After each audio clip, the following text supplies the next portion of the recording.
എന്റെ ചോദ്യം, ഒരു മുസ്ലിം മറ്റൊരു മുസ്ലിമിനെ കണ്ടാൽ സലാം പറയണമെന്ന് ഇസ്ലാമിന്റെ അടിസ്ഥാന തത്വമാണ്. എന്നിട്ട് പോലും ഈ തലപ്പാവുധാരികളായ ആളുകൾ ആരും സലാം മടക്കിയതായി ഞാൻ കേട്ടിട്ടില്ല. അതിന്റെ അടയാളം അവരുടെ ചുണ്ടുകളിൽ കണ്ടില്ല.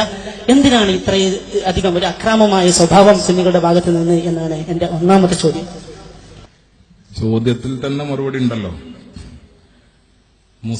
മുസ്ലിമിനോട് പറയേണ്ടതാണ് സലാം. തലീകെട്ടുകാരൊന്നും സലാം അടക്കില്ല എന്നാണ് അദ്ദേഹം പറയുന്നത്. അതിനൊരൊറ്റ മാർഗ്ഗമേ ഉള്ളൂ. തലയിൽ കെട്ടിയ ആൾക്കാര് മുസ്ലിങ്ങളാണ് എന്ന് സമ്മതിക്കാം. എന്നാ കഴിഞ്ഞു. തലയിൽ കെട്ടിയ ആൾക്കാര് മുസ്ലിങ്ങളാണെന്ന് സമ്മതിക്കാം. അത് സമ്മതിച്ചിട്ട് അവരോട് സലാം പറയാ. അപ്പൊ അവര് സലാം അടക്കും. സലാം പറയുന്ന മുജാഹിദിന്റെ വിശ്വാസം എന്താണ്? ഈ ചോദിച്ചാളെ കുറിച്ചല്ല, അദ്ദേഹത്തെ അറിയില്ല. സലാം പറയുന്ന മുജാഹിദിന്റെ വിശ്വാസം എന്താണ്? പറയപ്പെടുന്ന തലീകെട്ടെ നീ കാഫിറാണ് അല്ലേ? ഞാൻ സലാം പറയുന്ന തലീകെട്ട് കാഫിറാണ് എന്നാണ് മുജാഹിദിന്റെ വിശ്വാസം. ഒരു കാര്യം ചോദ്യകർത്താവിനും അറിയാം. അതെന്താ? കാഫിറിനോട് പറയേണ്ടതല്ല സലാം, അത് മുസ്ലിമും തമ്മിൽ പറയേണ്ടതാണ്. സുഹൃത്തുക്കളെ, ഞാൻ ഈ തമാശയ്ക്ക് വേണ്ടി പറഞ്ഞതല്ല. ഒരൊറ്റ കാര്യം മാത്രം പല മുഖാമുഖങ്ങളിലും നമ്മൾ പലപ്പോഴും വിശദീകരിച്ച കാര്യമാണ്. എങ്കിലും ചോദ്യം വന്ന സ്ഥിതിക്ക് ഒരു കാര്യം പറയാം. നമുക്കെന്താ പരസ്പരം മുസ്ലിങ്ങളാണെന്ന് സമ്മതിച്ചാൽ? അല്ല, അങ്ങനെ ഒരു കാലാണല്ലോ എല്ലാവരും ഇങ്ങനെ സൗഹൃദത്തിലും സ്നേഹത്തിലും ഒക്കെ കഴിയുന്ന ഒരു കാലല്ലേ? പ്രബോധന പ്രവർത്തനങ്ങൾക്കിടയിൽ അല്ലെങ്കിൽ ആദർശത്തിനിടയിൽ ഒരുപാട് വളരെ വലിയ അന്തരമുണ്ടാകുമ്പോൾ പോലും സമവായത്തിന്റെ വഴി എവിടെയെങ്കിലുമൊക്കെ കണ്ടെത്താൻ കഴിയുമെങ്കിൽ അത് കണ്ടെത്താൻ ശ്രമിക്കുന്ന ഒരു കാലമാണല്ലോ ഇത്. ഈ കാലത്ത് പോലും പരസ്പരം മുസ്ലിങ്ങളാണെന്ന് സമ്മതിക്കാൻ എന്താ മുജാഹിദിനൊരു മടി?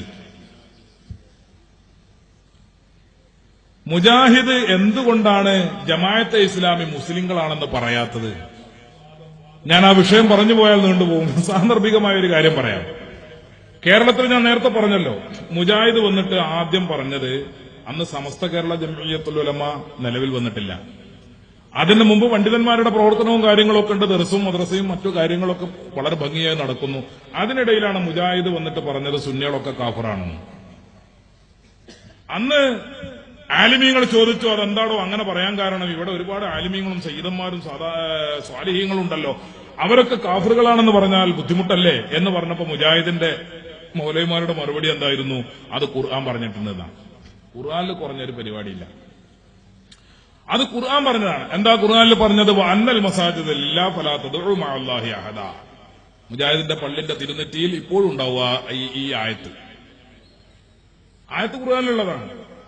പക്ഷേ മുജാഹിദുകൾ ഇത്രയും കൂടുതൽ ആഴത്തിൽ വ്യഭിചരിച്ച മറ്റൊരായത്തുണ്ടോ എന്നതുപോലും സംശയമാണ്. പള്ളികളൊക്കെ അള്ളാഹുവിനുള്ളതാണ്. പള്ളിയിൽ വെച്ച് മറ്റാരെയും വിളിക്കാൻ പാടില്ല, അള്ളാന്റെ കൂടെ വേറെ ആരെയും വിളിക്കാൻ പാടില്ല എന്ന് ഖുർആൻ പറഞ്ഞിട്ടുണ്ട്. അള്ളാന്റെ കൂടെ വേറെ ആരും വിളിക്കാൻ പാടില്ല, ഉറപ്പല്ലേ? സുന്നികൾ മുഹിയുദ്ദീൻ ശൈഖിനെ വിളിക്കുന്നില്ലേ? ബദരീങ്ങളെ വിളിക്കുന്നില്ലേ? മുത്തുനബിയെ വിളിക്കുന്നില്ലേ? അമ്പർത്തങ്ങളെ വിളിക്കുന്നില്ലേ? എല്ലാവരെയും വിളിക്കുന്നുണ്ടല്ലോ. അപ്പൊ അതുകൊണ്ട് വിളിക്കുന്നവർ കാഫിറാണ് എന്ന് പറഞ്ഞ് മുജാഹിദ് പ്രസംഗിച്ചു. അന്ന് മുതൽ സുന്നികളൊക്കെ നരകത്തിലായി, മുജാഹിദ് മാത്രമാണ് സ്വർഗത്തിൽ. കുറച്ചു കാലം കഴിഞ്ഞു ജമാഅത്തെ ഇസ്ലാമി വന്നു. ജമാഅത്തെ ഇസ്ലാമി വന്നിട്ട് പറഞ്ഞു, അള്ളാഹു അല്ലാത്തവരെ വിളിച്ചു തേടുന്നവർ കാഫിറുകളാണ്, മുഹിയുദ്ദീൻ ശൈഖിനെ വിളിക്കുന്നവർ കാഫിറുകൾ തന്നെ, സുന്നികൾ കാഫിറുകൾ തന്നെ എന്ന് ജമാഅത്തെ ഇസ്ലാമിക്കാർ പ്രസംഗിക്കാൻ തുടങ്ങിയപ്പോ അത് കേട്ട നമ്മുടെ മുജാഹിദുകൾക്ക് വല്ലാത്തൊരു സുഖം. കാരണം അവര് പറയുന്ന കാര്യം തന്നെയാണല്ലോ ജമാഅത്തെ ഇസ്ലാമിയും പറയുന്നത്. അപ്പൊ അത് കേട്ടപ്പോ മുജാഹിദിനൊരു ഒരു വയറ്റുന്നുമായ സുഖം, നല്ലൊരു റാഹത്ത്. കാരണം ഞങ്ങൾ പറയുന്ന അതേ കാര്യമാണല്ലോ മുജാഹിദും പറയുന്നത്, അല്ല ജമാഅത്തെ ഇസ്ലാമിയും പറയുന്നത്. പക്ഷെ ആ റാഹത്ത് കുറച്ചു കാലം നീണ്ടു നിന്നില്ല. ജമാഅത്തെ ഇസ്ലാമി വിളിച്ചിട്ട് മുജാഹിദിനെ വിളിച്ചിട്ട് പറഞ്ഞു, നിങ്ങൾ അങ്ങനെ റാഹത്താകണ്ട, നിങ്ങളും നരകത്തിൽ തന്നെയാണ്, നിങ്ങളും കാഫിറാണ്. ആരോട്? മുജാഹിദിനോട്. അതെന്താ മുജാഹിദ് നരകത്തിലാകാൻ കാരണം, കാഫിറാകാൻ കാരണം? അതിന് ജമാഅത്തെ ഇസ്ലാമിക്ക് ഒരു പ്രത്യേക കാരണമുണ്ട്. ജമാഅത്തെ ഇസ്ലാമി പറയുന്നത് ഇന്ത്യൻ ഭരണഘടന താഗൂത്താണ്, ബിംബമാണ്. ഇന്ത്യൻ ഭരണഘടന ബിംബമാണ്, ഇന്ത്യൻ ജനാധിപത്യം ബിംബമാണ്, ഇന്ത്യൻ മതേതരത്വം ബിംബമാണ്, ഇന്ത്യൻ പാർലമെന്റ് ബിംബമാണ്, ഇന്ത്യൻ കോടതി സുപ്രീം കോടതി ബിംബമാണ്, ഇന്ത്യൻ ജുഡീഷ്യറി ബിംബമാണ്, എല്ലാം ബിംബമാണ്. അപ്പോ കോടതിയിൽ പോകുന്നവൻ ബിംബാരാധനയാണ് നടത്തുന്നത്, വോട്ട് ചെയ്യുന്നവൻ ബിംബാരാധനയാണ് നടത്തുന്നത്, പാർലമെന്റിലേക്ക് മത്സരിക്കുന്നവൻ ബിംബാരാധനയാണ് നടത്തുന്നത്. സ്കൂളിൽ പോകുന്നവൻ ബിംബാരാധന നടത്തുകയാണ്. സ്കൂളിലെ പഠിപ്പിക്കുന്നവൻ ബിംബാരാധന നടത്തുകയാണ്. ഗവൺമെന്റ് ഉദ്യോഗം സ്വീകരിക്കുന്നവൻ അവൻ ബിംബാരാധന നടത്തുകയാണ്. ആകെ ബിംബം, ആകെ അമ്പലം. ഇതൊക്കെ ചെയ്യുന്നവരാണ് കേരളത്തിലെ മുജാഹിദുകൾ. പാർലമെന്റിൽ മത്സരിക്കുന്നുണ്ട്, അവസരം കിട്ടിയാൽ വോട്ട് ചെയ്യുന്നുണ്ട്, ഉദ്യോഗം സ്വീകരിക്കുന്നുണ്ട്, ഇന്ത്യൻ കോടതിയെ സ്വീകരിക്കുന്നുണ്ട്. അതുകൊണ്ട് ഇതൊക്കെ ചെയ്യുന്ന മുജാഹിദുകളെ നിങ്ങൾ കാഫിറുകളാകുന്നു എന്ന് പറഞ്ഞു ആര്? ജമാഅത്തെ ഇസ്ലാമി. അങ്ങനെ 940 മുതൽ ജമാഅത്തെ ഇസ്ലാമി രംഗത്ത് വന്നപ്പോൾ മുജാഹിദും നരകത്തിലായി, സുന്നി നരകത്തിലായി.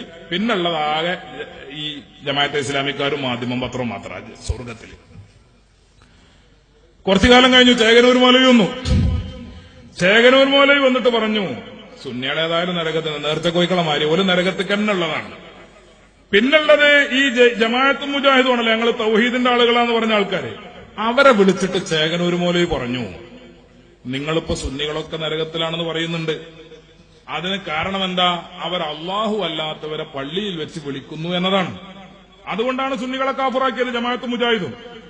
അതുകൊണ്ട് ചേകനൂർ മൗലവി അദ്ദേഹത്തിന്റെ പുസ്തകത്തിൽ പറഞ്ഞു, പള്ളിയിൽ വെച്ച് അള്ളാഹു അല്ലാത്തവരെ വിളിച്ച, മരിച്ചുപോയ ആളെ വിളിച്ച കാരണത്താൽ സുന്നികൾ കാഫിറാകുമെങ്കിൽ, അവർ നരകത്തിലെത്തുമെങ്കിൽ, മുജാഹിദുകളെ, ജമാഅത്തെ ഇസ്ലാമിക്കാരെ, ഞാൻ നിങ്ങളെ വെല്ലുവിളിക്കുന്നു, നിങ്ങൾ രണ്ടു കൂട്ടരും കാഫിറുകളാണ്, രണ്ടു കൂട്ടരും നരകത്തിലുമാണ്. ആര്? ചേകനൂർ പറയാം. അപ്പൊ ചോദിച്ചു, അതെന്തേപ്പോ ഈ തൗഹീദിന്റെ നടുക്കണ്ടങ്ങളായി ഇങ്ങനെയാണ് രംഗത്ത് വന്ന ആൾക്കാർ ഇപ്പൊ എങ്ങനെ നരകത്തിലെത്തി? ചേകനൂർ മൗലവിന്റെ വിശദീകരണം അത് വളരെ ലളിതമാണ് കാര്യങ്ങൾ. അള്ള പറഞ്ഞത് എന്താ? അന്നൽ മസാജിദ് ലില്ലാഹി ഫലാ തദ്ഉ മഅല്ലാഹി അഹദ. പള്ളി അള്ളാഹ്ക്കുള്ളതാണ്, പള്ളിയിൽ വെച്ച് അള്ളാഹിന്റെ കൂടെ വേറെ ആരും വിളിക്കാൻ പാടില്ല.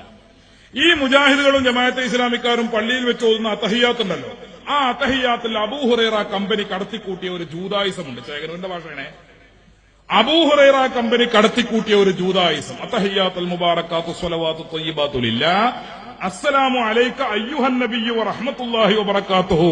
അസ്സലാമു അലൈക അയ്യുഹൻ നബിയ്യു, ഓ മുഹമ്മദ് നബിയേ, ഓ മുഹമ്മദ് നബിയേ എന്ന് മുജാഹിദ് വിളിക്കുന്നു പള്ളിയിൽ വെച്ച് അത്തഹിയ്യാത്ത് ഓതുമ്പോ. അത്തഹിയ്യാത്തിൽ വെച്ച് ജമാഅത്തെ ഇസ്ലാമിയും വിളിക്കുന്നു അയ്യുഹൻ നബിയ്യു, ഓ മുഹമ്മദ് നബിയേ.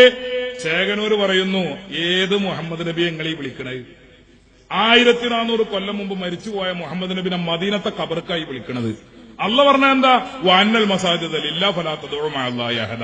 പള്ളിയൊക്കെ അള്ളാഹ്ക്കുള്ളതാണ്, പള്ളിയിൽ വെച്ച് അള്ളാഹിന്റെ കൂടെ വേറെ ആരെയും വിളിക്കാൻ പാടില്ല. നിങ്ങൾ ഈ മരിച്ചുപോയ മുഹമ്മദ് നബിയെ പള്ളിയിൽ വെച്ച് വിളിക്കുന്നില്ലേ? അതുകൊണ്ട് സുന്നികളെ കാഫിറാക്കാൻ നിങ്ങൾ ഏതൊരായത്താണോ തെളിവാക്കിയതെങ്കിൽ അതേ ആയത്തിന്റെ പിൻബലത്തോടെ ഞാൻ പ്രഖ്യാപിക്കുന്നു, നിങ്ങൾ മുജാഹിദും ജമാഅത്തും കാഫിറുകളാണ്, രണ്ടു കൂട്ടരും നരകത്തിലാണ്. വാദപ്രതിവാദത്തിനുണ്ടെങ്കിൽ മുന്നോട്ട് വന്നോളൂ. ചേകനൂരിന്റെ വെല്ലുവിളി. കാഫറാക്കി ഇനിപ്പാറ സ്വർഗത്തിലുള്ളത്. സ്വർഗത്തിലാകുള്ള ഒരു ചേകനൂർ മൗലവിയാണ്, മൂപ്പരനെ കാണാനുമില്ല. 920 മുജാഹിദ് വന്നു, സുന്നി നരകത്തിലായി. 940 ജമാഅത്തെ ഇസ്ലാമി വന്നു, മുജാഹിദും നരകത്തിലായി. കുറച്ചു കാലം കഴിഞ്ഞ് ചേകനൂർ മൗലവി വന്നു, സുന്നി മുജാഹിദും ജമാഅത്തും അത് കിടക്കുന്ന നരകത്തില്.